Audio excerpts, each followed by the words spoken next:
மொழி உணர்வு வேண்டும், மொழியை பிடித்து தொங்கக்கூடாது. மொழி உரிமை வேண்டும், மொழியை பிடித்து தொங்கக்கூடாது. மொழி பாதுகாப்பு வேண்டும், மொழியை பிடித்து தொங்கக்கூடாது. பெரியாரே அந்நியர் என்றால் அம்பேத்கர் எப்படி சொந்தக்காரராக முடியும்? அன்றைக்கு மதராஸ் பிரசிடென்சியாக இருந்ததால் பல மொழி பேசக்கூடிய தென்னிந்திய தேசிய இனங்கள் ஒரே நிலப்பரப்பில் வாழ்ந்ததால் அன்றைக்கு திராவிடம் என்கிற பெயரில் தான் இயக்கம் காண முடிந்தது. திராவிடம் என்கிற பெயரில் தான் தமிழ் உணர்வை ஊட்ட முடிந்தது. திராவிடம் என்கிற பெயரில் தான் பார்ப்பன எதிர்ப்பை பரப்ப முடிந்தது, பதிவு செய்ய முடிந்தது. திராவிடம் குறித்து நாம் சொல்லுகிற கருத்து அதுதான். நீங்கள் திமுகவை எதிர்த்து விமர்சிப்பது உங்களுக்கான அரசியல், அல்லது திமுக தலைமையை எதிர்த்து விமர்சிப்பது உங்களுக்கான அரசியல். அதிலே நாம் தலையிட தயாராக இல்லை. அது நம்முடைய பொறுப்பு இல்லை. அவர்களுக்கு வக்காலத்து வாங்கக்கூடிய அளவுக்கு அவர்களும் பலவீனமாக இல்லை. அது நம்முடைய வேலையும் இல்லை. ஆனால் திமுக வெறுப்பை ஒட்டுமொத்த திராவிட அரசியல் வெறுப்பாக மாற்றுவது எவ்வளவு பெரிய ஆபத்தானது என்பதை சுட்டிக்காட்டாமல் நாம் எப்படி இருக்க முடியும்? ஒட்டுமொத்த திராவிட அரசியல் என்பது என்ன? பெரியார் பேசுகிற சமூக நீதி அரசியல் தான். பெரியார் பேசுகிற சமூக நீதி அரசியல் பெரியாரில் இருந்துதான் தொடங்கியதா? பெரியார் பேசுகிற திராவிட அரசியல் பெரியாரில் இருந்துதான் தொடங்குகிறதா என்றால் இல்லை. அதற்கு முன்பே நம்முடைய வரலாற்று அறிவுக்கு எட்டிய வரையில் பண்டிதர் காலத்தில் இருந்தே தமிழ்நாட்டில் அது தொடங்குகிறது. தேசிய அளவில் பார்க்கிற போது மகாத்மா ஜோதிபா பூலே காலத்தில் இருந்தே அது தொடங்குகிறது. ஆரிய எதிர்ப்பு, பார்ப்பன எதிர்ப்பு, இந்துத்துவ எதிர்ப்பு, சனாதன எதிர்ப்பு என்பதுதான் இந்த மண்ணில் திராவிட கருத்தியலாக வளர்ந்திருக்கிறது என்பதை மறந்துவிடக் கூடாது. திமுக எதிர்ப்பு திராவிட கருத்தியல் எதிர்ப்பாக மாறுகிற போது நாம் குறுக்கிட வேண்டியிருக்கிறது. திராவிடம் என்பது திமுக அரசியலோடு மட்டுமே தொடர்புடையதல்ல. திராவிடம் என்பது கலைஞர் குடும்பத்தோடு தொடர்புடையதாக மட்டும் இல்லை, குடும்பத்தோடு மட்டுமே தொடர்புடையதல்ல. திராவிடம் என்பது பண்டிதருக்கு முன்னரே இந்த மண்ணில் உயிர்ப்போடு இருந்திருக்கிறது. பக்தி இயக்க காலத்திலேயே திராவிட சொல் இங்கே புழக்கத்தில் இருந்திருக்கிறது. சைவ மடங்களே அப்படித்தான் இங்கே தோற்றம் பெற்றிருக்கின்றன, திராவிட இயக்கமாகத்தான் தோற்றம் பெற்றிருக்கின்றன. ஆக திராவிடத்தால் வீழ்ந்தோம் என்று சொல்லுவதன் மூலம் சாதியத்தால் வீழ்ந்தோம் என்பதை மறைக்க முயற்சிக்கிறீர்கள் என்றுதானே தோன்றுகிறது. திராவிடத்தால் வீழ்ந்தோம் என்று சொல்லுவதன் மூலம் ஆரியத்தால் வீழ்ந்தோம் என்று கூறிய பண்டிதரின் கருத்தியலை மூடி மறைப்பதாகத்தானே தோன்றுகிறது. தென்னகத்தில் தான் திராவிடம் சரி, வட இந்தியாவில் திராவிடம் இல்லை. தென்னகத்தில் தான் பெரியார், வட இந்தியாவில் பெரியார் அரசியல் இல்லை. தென்னகத்தில் தான் திமுக, வட இந்தியாவில் திமுக இல்லை.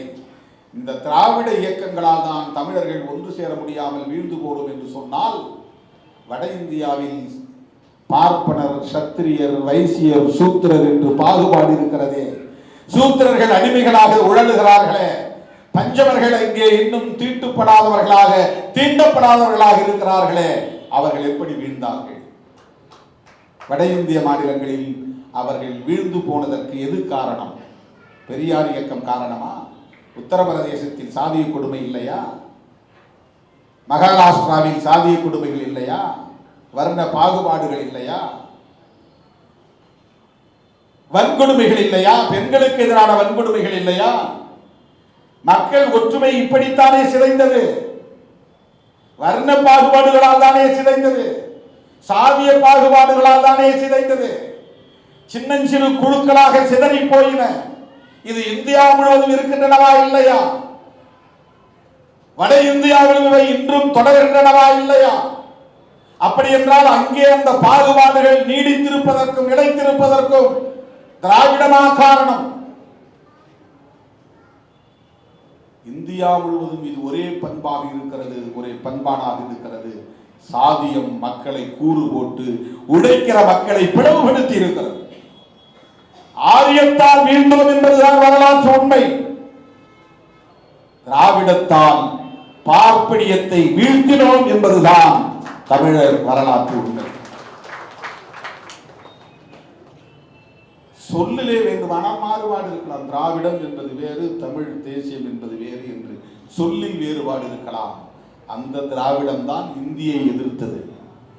இந்தி எதிர்ப்பு என்பது தமிழர்களுக்கானது தானே, தமிழ் மொழியை பாதுகாப்பதற்கான போராட்டம் தானே, திராவிட இயக்கம் தானே இந்தி திணிப்பை எதிர்த்தது.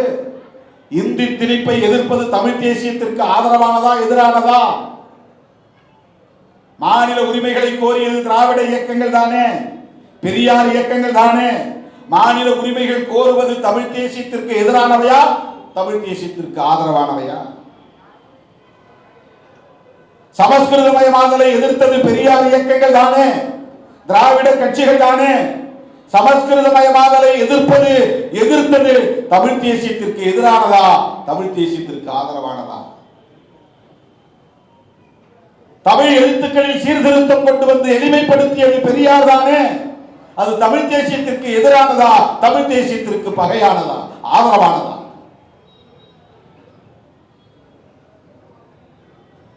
அடுக்கிக் கொண்டே போகலாம். அன்றைக்கு மதராஸ் பிரசிடென்சியாக இருந்ததால் பல மொழி பேசக்கூடிய தென்னிந்திய தேசிய இனங்கள் ஒரே நிலப்பரப்பில் வாழ்ந்ததால் அன்றைக்கு திராவிடம் என்கிற பெயரில் தான் இயக்கம் காண முடிந்தது. திராவிடம் என்கிற பெயரில் தான் தமிழ் உணர்வை ஊட்ட முடிந்தது. திராவிடம் என்கிற பெயரில் தான் பார்ப்பன எதிர்ப்பை பரப்ப முடிந்தது, பதிவு செய்ய முடிந்தது. ஒட்டுமொத்த மதராஸ் மாகாணத்தில் இருந்தவர்கள் அனைவரும் ஒரே இனத்தவர் என்கிற உணர்வு இருந்தது. இன்னைக்கு ஒரு காலத்தில் வெறும் சவுத் ஆர்காடா இருந்தப்ப எல்லோரும் நாமெல்லாம் சவுத் ஆர்காடு நினைச்சோம். அதுக்கப்புறம் மாவட்டம் பிரிக்க நீ காஞ்சிபுரம், நான் செங்கல்பட்டு, நான் திருவள்ளூர், நமக்குள்ள ஒரு பாகுபாடு வருது. ஆனால் இது பிரிக்கப்படாத போது south Arcot, north Arcot. North Arcot இன்னைக்கு வேலூர்னு ஆகி போச்சு, ராணிப்பேட்டைன்னு ஆகி போச்சு, திருவண்ணாமலைன்னு ஆகி போச்சு, அந்த பக்கம் திருப்பத்தூர், இப்படி 4-5 மாவட்டங்கள் ஆகி போச்சு. இப்போ நீ வேற மாவட்டம், நான் வேற மாவட்டங்கிற உணர்வு இயல்பாக வந்துருச்சு. ஏன் எல்லைக்குள்ள நீ வர, நீ இந்த ஒன்றியத்தை பார்க்காத, நீங்க போஸ்டர் ஓட்டுற வேலை வச்சுக்காத. ஆனா அது ஒன்னா இருந்தப்ப நார்த் ஆர்காடு, அப்போ நார்த் ஆர்காடுங்கிற உணர்வோடு தான் அப்போது பிறந்தவன் இயங்கி இருப்பான். அதை போல மதராஸ் மாகாணம் என்பது விசாகப்பட்டினம் வரையில் நீண்டிருந்தது. ஹைதராபாத் எல்லாம் மதராஸ் மாகாணம் தான். ஏன் பெங்களூர் வரையிலும் மதராஸ் மாகாணம் தான். கேஜிஎஃப் மதராஸ் மாகாணம் தான். கேரளாவிலே சில பகுதிகள் மதராஸ் மாகாணம் தான். அப்ப எல்லாரும் நாமெல்லாம் மதராசி. மதராசினா மெட்ராஸ்காரன் அர்த்தம் இல்ல, ஒத்த மாகாணத்தை சார்ந்தவன் அர்த்தம். அவன் தெலுங்கு பேசுறவனாக இருப்பான், மலையாளம் பேசுறவனாக இருப்பான், தமிழ் பேசுறவனாக இருப்பான், கன்னடம் பேசுறவனாக இருப்பான். மதராசின்னா டெல்லிக்கு போனா மதராசியாம்பா, மதராசியான்னா மதராஸ் பிரசிடென்சியான்னு அர்த்தம். சென்னை மாகாண பகுதியை சார்ந்தவனான்னு அர்த்தம். அவன் தெலுங்கனாவும் இருப்பான், மலையாளியாவும் இருப்பான், அது வேற. ஆனா அவனை பொறுத்தவரை மதராசி. கொல்கத்தா பிரசிடென்சி என்பதை போல மதராஸ் பிரசிடென்சி, பாம்பே பிரசிடென்சி, இதுதான் பிரிட்டிஷ் கட்டுப்பாட்டில் இருந்தது. இதுக்கிடையில் அங்கங்க சமஸ்தானங்கள் இருந்தது. சமஸ்தானம் பிரிட்டிஷ் கட்டுப்பாட்டில் கிடையாது, வெள்ளைக்காரன் ஆட்சியில கிடையாது. அதெல்லாம் சமஸ்தான அரசுகள் தனி. அப்படி இருந்த காலத்தில் உருவான இயக்கம் திராவிட இயக்கம். இப்ப என்ன தோற்றத்தை உருவாக்குறாங்கன்னா, திட்டமிட்டு திராவிடர்கள் தமிழர்களை எழுச்சி பெற்றுவிடக் கூடாது என்பதற்காக, தமிழ் தேசிய அரசியல் வளர்ந்துவிடக் கூடாது என்பதற்காக, அவர்கள் அதிகாரத்தில் இருக்க வேண்டும் என்பதற்காக தவறாக போதித்து தமிழர்களை ஏய்த்து பிழைத்தார்கள், பிழை செய்தார்கள். பெரியார் அப்படிப்பட்ட வரலாற்று பிழையை செய்திருக்கிறார். பெரியாரை அடிக்கிறார்கள் என்றால் அடுத்த அடி அம்பேத்கர் மீது விடும், கவனமாக இருக்க வேண்டும். பெரியாரே அந்நியர் என்றால் அம்பேத்கர் எப்படி சொந்தக்காரராக முடியும்? அம்பேத்கர் உங்களுக்கு அந்நியராகிவிட்டால் மார்க்சை நீங்கள் எப்படி ஏற்றுக்கொள்ள முடியும்? இது எவ்வளவு மோசமான ஒரு இனவாத அரசியல், எவ்வளவு மோசமான ஒரு அடையாள அரசியல். மாமேதை மார்க்ஸை நீங்கள் அந்நியர் என்று ஏற்று சொல்ல முடியுமா? அப்படி புறந்தள்ள முடியுமா? புரட்சியாளர் அம்பேத்கரை தமிழர் அல்லாதவர் என்று நீங்கள் புறந்தள்ள முடியுமா? தமிழராய் உணர்ச்சி பெற வேண்டும் என்பது வேறு. மொழி உரிமைக்காக, இன உரிமைக்காக அந்த உணர்வு வேண்டும் என்பது வேறு. அந்த தனித்துவம் என்பது வேறு. அதற்கான போராட்ட களம் தேவை என்பது வேறு. ஆனால் அது இனவாதமாக மாறி இன வெறுப்பாக பரிணாமம் பெறுவது ஆபத்தானது.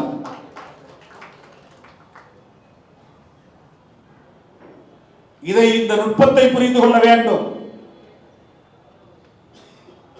ஒன்றிலிருந்து மற்றொன்று என்பதுதான் இயங்கியல். அதுதான் மார்க்சிய கோட்பாடு. திராவிடம் என்கிற ஒரு அரசியல் உருவானதால் தான் இந்தி இந்த மண்ணுக்குள் நுழைய விடாமல் தடுக்கப்பட்டது. திராவிடம் என்பது ஒரு நெடுஞ்சுவராக இங்கே இருந்தது. இந்தி தடுக்கப்படாமல் இருந்திருந்தால் நாம் இன்றைக்கு மோடி வித்தைக்கு மயங்கி போயிருப்போம். இந்த நாடு பாஜக ஆளுகிற மாநிலமாக மாறி போயிருக்கும்.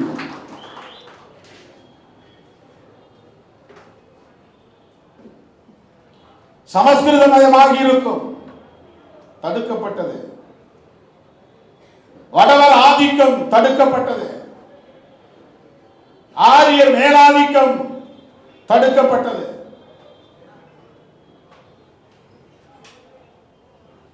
பெரியார் காலத்தில் நாமெல்லாம் பறக்கல. பிராமணால் கஃபேன்னு எழுதியிருக்கும். எங்கேயாவது அப்படி பார்க்க முடியுமா? இப்ப இருக்கு, சில இடங்களில் கோனார் மெஸ் இருக்குது, நாயுடு கால் இருக்கு. ஆனா அங்கெல்லாம் தீண்டப்படாதவர்கள் உள்ளே அனுமதி இல்லைன்னு எழுத கிடையாது. தொழுநோயாளிகளுக்கு அனுமதி இல்லைன்னு எழுத கிடையாது. பிராமணால் கஃபேக்கு கீழே எழுதியிருப்பாங்க, தீண்டப்படாதவர்களும் தொழுநோயாளிகளுக்கும் அனுமதி இல்லை. பேருந்துகளில் எப்போது இருந்திருக்கிறது. WPA சுதந்திரபாண்டியனார் அதற்காக போராடிய வரலாற்று குறிப்பை நாம் பார்க்க முடிகிறது. அதுல தீண்டப்படாதவர்கள் ஏறக்கூடாது, தொழுநோயாளிகள் ஏறக்கூடாது எழுதியிருக்காங்க. அப்ப போய் இவங்க அழிச்சாங்க. அதை அழிக்க வைத்தது திராவிட இயக்கம். ராமனால் கஃபே என்கிற பெயரை அழிக்க வைத்தது திராவிட இயக்கம். எவ்வளவு பெரிய புரட்சி! இதை போய் சர்வசாதாரணமாக மிக இயல்பாக திராவிடம் என்று இளக்காரமாக பேசி, இழிவாக பேசி, ஒட்டுமொத்த கருத்தியலையே, ஒரு வரலாற்றையே மூடி மறைப்பது, திசை திருப்புகிற, மடைமாற்றுகிற ஒரு அரசியல். தமிழீழ தேசியம் என்பது வேறு, தமிழ் தேசியம், தமிழ்நாட்டில் பேசுகிற தமிழ் தேசியம் என்பது வேறு. தமிழீழ தேசியம், தமிழீழம் என்கிற தனிநாடு என்பதை முன்னிறுத்தி பேசுகிற தமிழீழ தேசியம், அந்த தேசியவாதம். தமிழ்நாட்டில் நாம் பேசுகிற தேசியவாதம் தமிழ்நாடு என்கிற தனிநாட்டை முன்னிறுத்தி அல்ல. தமிழ்நாடு என்கிற தனிநாட்டை முன்னிறுத்தி பேசினால் அது உண்மையான முழுமையான தமிழ் தேசியம். இந்த நாடாளுமன்ற ஜனநாயகத்தை ஏற்றுக்கொள்வோம். இந்த நாடாளுமன்ற ஜனநாயகத்தின் அடிப்படையிலான தேர்தலில் பங்கேற்போம். இந்த நாட்டுக்கான கான்ஸ்டிடியூஷன் என்கிற அரசமைப்பு சட்டத்தை ஏற்றுக்கொள்வோம். ஆனால் தமிழ் தேசியம் பேசுவோம். வடவர் ஆதிக்கத்தை எதிர்க்க மாட்டோம், ஆரிய ஆதிக்கத்தை எதிர்க்க மாட்டோம், தெலுங்கு எதிர்ப்பை முன்னிறுத்துவோம். இது தமிழ் தேசியமாக இருக்க முடியாது. இது தமிழ் தேசியம் என்று நம்புகிற மக்களை ஏய்க்கிற தேசியமாகத்தான் இருக்க முடியும். உலகம் முழுவதும் இப்போது தேசியவாதம் கோலோச்சுகிறது. இந்தியாவில் மொழிவழி தேசியவாதமும் இருக்கிறது, மதவழி தேசியவாதமும் இருக்கிறது. பாஜகவும் தேசியவாதம் பேசுகிற கட்சி தான். தேசியவாதம் என்றால் காங்கிரசுக்கு மட்டும் உரியதல்ல,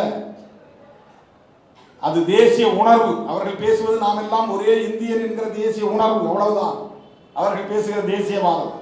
நாங்கள் இந்தியர்கள், எங்களுக்கு மதம் இல்லை, எங்களுக்கு மொழி இல்லை என்று சொல்லுவது அந்த தேசியவாதம். எங்களுக்கு மதம் உண்டு, எங்கள் மதமே பெரிய மதம், எங்கள் மதமே அரச மதம், எங்கள் மதத்தின் பெயரிலே இந்த நாட்டின் பெயர் இருக்க வேண்டும் என்பது பாஜக பேசுகிற மதவழி தேசியவாதம். நாங்கள் இந்தியர்கள் இல்லை, தமிழர்கள் என்று பேசுவது இனவழி தேசியவாதம். நாங்கள் இந்தியர்கள் இல்லை, தமிழர்கள் என்று சொன்னால் நாங்கள் இந்திய நாட்டோடு இல்லை, தமிழ்நாடாக இருக்கிறோம் என்பதுதான் அடுத்த பதிலாக இருக்க முடியும். நாங்கள் இந்திய நாட்டோடு இருக்கிறோம் என்று சொல்லிக்கொண்டே பேசினால் அது அரசமைப்பு சட்டத்திற்கு உட்பட்ட மொழி உரிமை, இன உரிமை, மாநில உரிமை என்கிற வரையறைகளோடு கூடிய ஒரு தேசியவாதம். அது ஒரு செமி கலோனியலிசம் என்பார்கள், அதை போல ஒரு செமி நேஷனலிசம், அரை காலனித்துவம் என்பார்கள், அரை காலனியவாதம், அரை நிலப்பிரபுத்துவம், செமி ஃபியூடல் அப்படிம்பாங்க, செமி கலோனியல் என்று சொல்வார்கள். அந்த மாதிரி ஒரு செமி நேஷனலிசம் என்று சொல்வாங்க. அது ஒரு லிங்குஸ்டிக் நேஷனலிசம். நேஷன் இருந்தால் தானே நேஷனலிசம், தேசம் இருந்தால் தானே தேசியம். தேசம் என்பதும் தமிழ் சொல் இல்லை, தேசியம் என்பதும் தமிழ் சொல் இல்லை. நாடு என்பதுதான் தமிழ். அப்படின்னா நாட்டியம்னு சொன்னாதான் தமிழ் தேசியவாதமாக முடியும். நாட்டியம்னு சொல்ல முடியும். நாட்டை நாட்டியம் தான் சொல்ல முடியும். தேசம் தேசியம் அது தமிழ் சொல் இல்லை என்றால் நாடு நாட்டியம் அல்லது நாடியம் அப்படின்னு சொல்லணும். நாடியம்னா இலக்கண பிழை, நாட்டியம்னா பொருள் வேற மாதிரி. அதனால மொழியை பிடிச்சிட்டு தொங்கக்கூடாதுங்கிறதுக்காக சொல்றேன். மொழி உணர்வு வேண்டும், மொழியை பிடித்து தொங்கக்கூடாது. மொழி உரிமை வேண்டும், மொழியை பிடித்து தொங்கக்கூடாது. மொழி பாதுகாப்பு வேண்டும், மொழியை பிடித்து தொங்கக்கூடாது. ஏன் இதை சொல்லக்கூடாது என்றால் மக்களை குழப்பக்கூடாது. ஏன் மக்களை குழப்பக்கூடாது என்றால் அரசியலை அடைமாற்றம் செய்யக்கூடாது, திசை திருப்பக்கூடாது. ஏன் திசை திருப்பக்கூடாது என்றால் உண்மை பகைவர்களை விட்டுவிடக் கூடாது, உண்மை எதிரிகளை விட்டுவிடக் கூடாது.